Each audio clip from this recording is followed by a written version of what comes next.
First order of business is a call to order. Second order of business is the Pledge of Allegiance. I pledge allegiance to the flag of the United States of America and to the republic for which it stands, one nation, under God, indivisible, with liberty and justice for all. Okay. Next order of business is new business.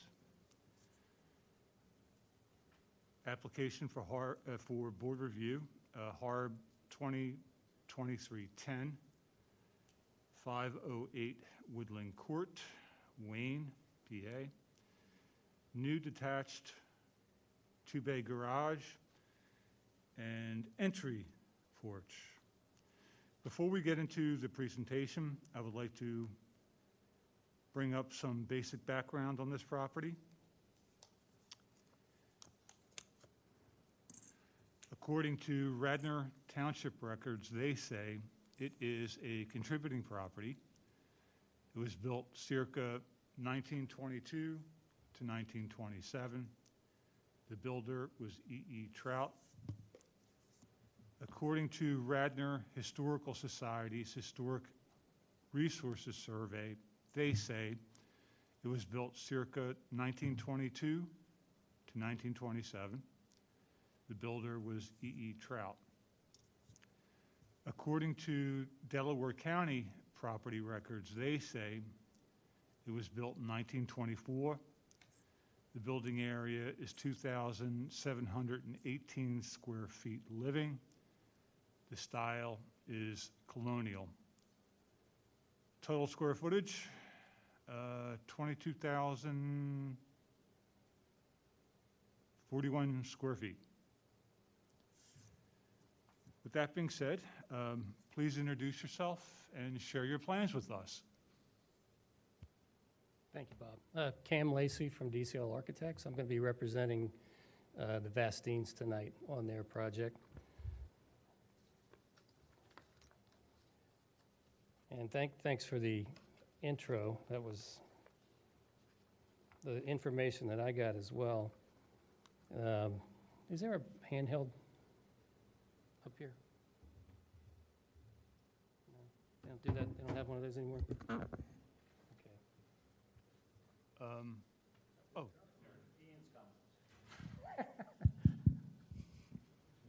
Ask and ye shall receive. Thank you. That works. Okay. So I got the same information on the wow, this is really hot. On the dates, and I kind of verified that with a couple of the old Franklin maps. This one is from 1920, and this road coming into Eagle is woodland, and you can see nothing's been cut into this area yet. And then you had 1926. It looks like Woodland Court and Firestone were both cut. And that's the, our property is kind of that. Let's see if I got a better pointer. It's this property right here. And it's, it's a little unusual for North Wayne to have a cul-de-sac there. It's a grid kind of a community. I mean, the developmental pattern is grid, and most of it's 1898 kind of construction with shingle styles and things like that. These are all colonial revival, and also there's a few Tudor on this street. It's about half and half garages that are detached and part of the building, and that sort of happened in the 20s. They started building garages as part of the, but they were only like one-car garages, which don't really muster anything. About 14 years ago, this property I did a project for to convert that garage and expand it to living space, and then also added a few things else and restored a porch, a front porch that had been enclosed, and we restored it back to an open porch. And so we came before HARB then, which I was part of this thing. So So now this is like, the master plan was then to do this garage, which would take care of taking the one away. And the owner's also, a woodworker, so part of this little shed on the side is a shop for him. So we go from the historic kind of record to what we're trying to do today. This is the circle out here, the cul-de-sac on this side. And the driveway comes back on the side of the main house. Here's that porch we restored. And then we added this little piece to the existing garage, which was here. And then there was nothing back here other than just asphalt parking and a lot of gardening. So we're proposing to do this addition, which is an accessory building. It's a detached garage with this little piece off the side that's the shop, and then an entry part, and then kind of move the driveway around to work with it. And the neighboring houses, well, I'll do this house first. This is kind of the only view you can actually see the house from the road as you're going around that cul-de-sac. You get this little view down their driveway, and this. Let me get these stacked. Sorry about that. Yeah, I better do that. The cul-de-sac is in front of this, and then the garage is way back in there. You wouldn't even be able to see it from here. But this is the main house. It's a stucco colonial revival. The third floor has a little shed dormer that's got some clapboard on it. But it's made of the old tile. It's terracotta tile with stucco on it. So that was kind of a common construction material. And then there's a stone foundation. And then the detailing on the windows, they're kind of inset with brick moldings, and then they have row locks of brick, a brick sill. And so that's kind of the details that are common to this house. This is the view in the yard, and I think I have on here the key. I hope you could understand that. These little indicators were keyed to these views. This is that porch that we restored.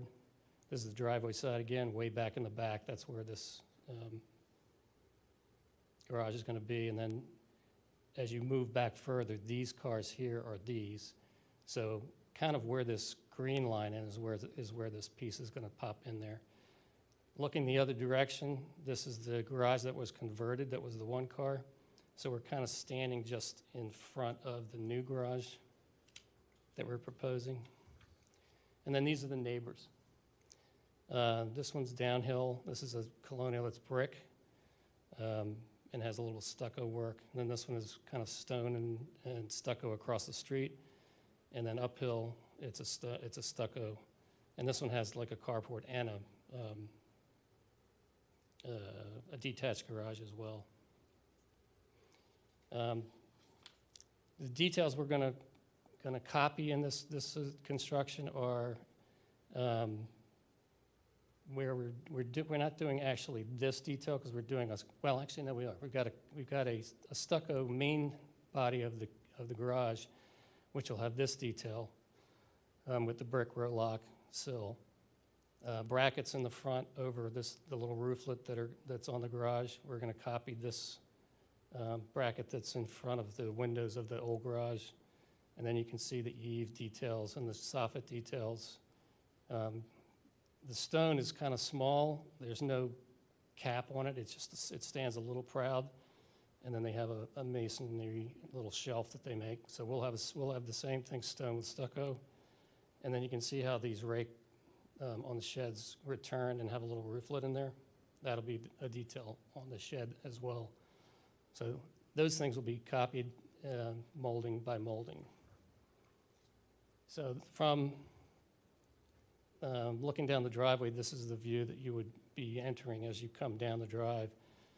And here's the 2-bay with a metal pent roof, the 3 brackets, the stone base, and then this is all stucco up here. And the returns and the rake would would match the house. Then the shed, we go to a lighter material and take some of the clapboard that's on that third floor bay on the main house. And just, I mean, usually you had most of these accessory buildings copied the detailing of the main house, but they kind of brought them down a notch in some ways. This one I wanted to copy everything on the main body, but take this down to a clapboard, but still have a stone base. So that's the reasoning behind that. So this is a porch. There's an entry door here that goes to the shop, and there's an entry door going this way that goes into the garage. And you have the back side, large stucco face, window that's the same as the other end, and then you have the shed, shop area there. We're looking at stone all the way around. The pricing may be that we do stone front, sides, and return, but maybe don't do the back. That's, you know, we're still going through some numbers now.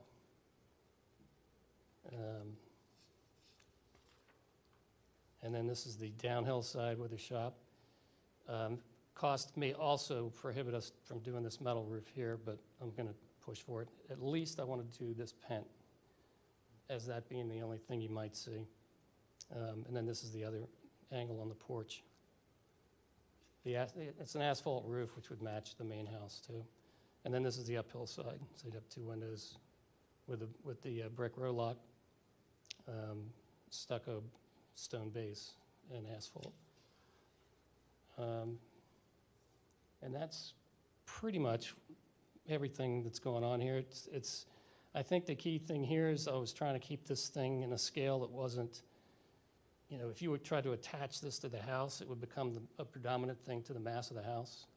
And since the developmental patterns of this area are to have accessory garages that are separate,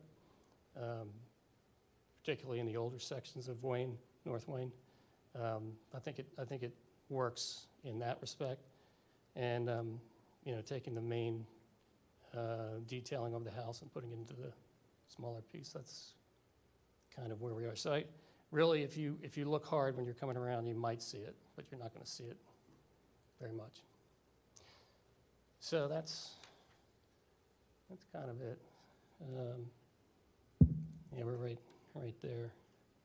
It's an interesting cul-de-sac because it's a little bigger than what the normal, you know, developments do.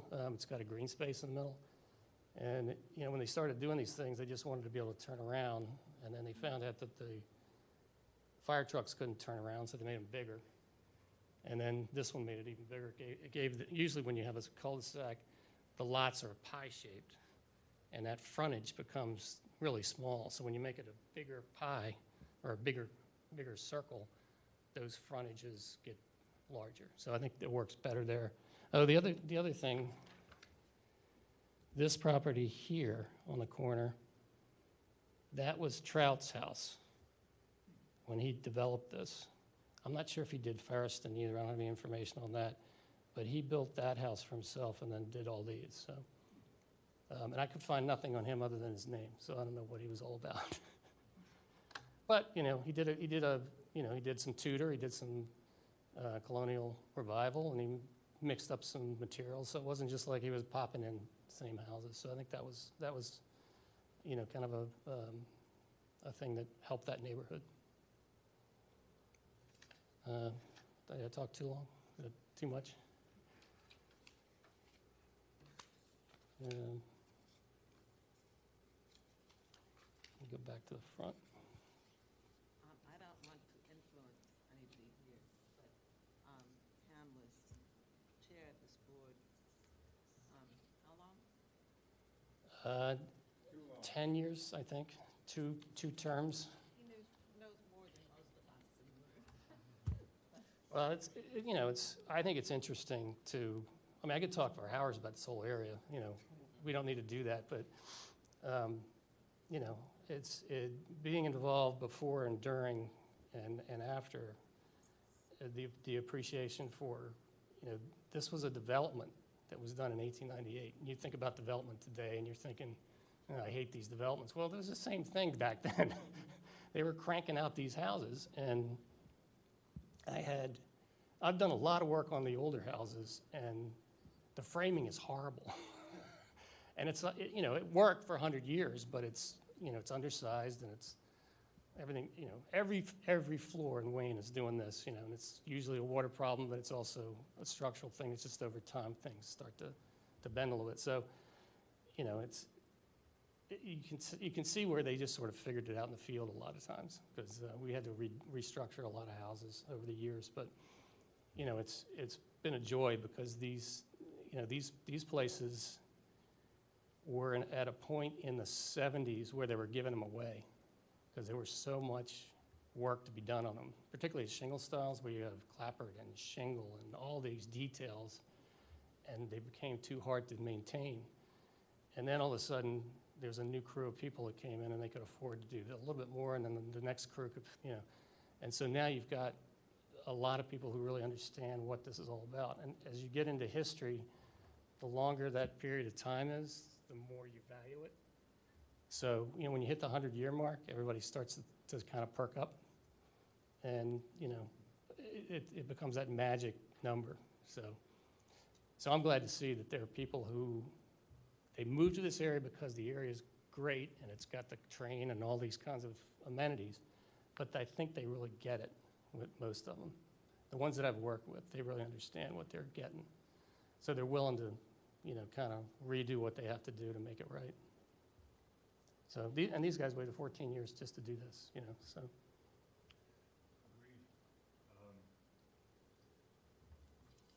I just have a couple of comments.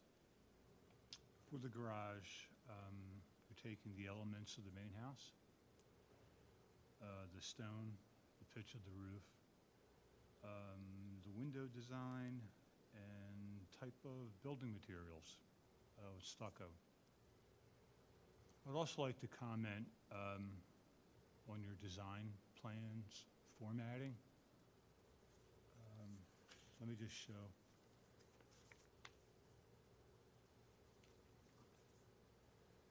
I very much like the format.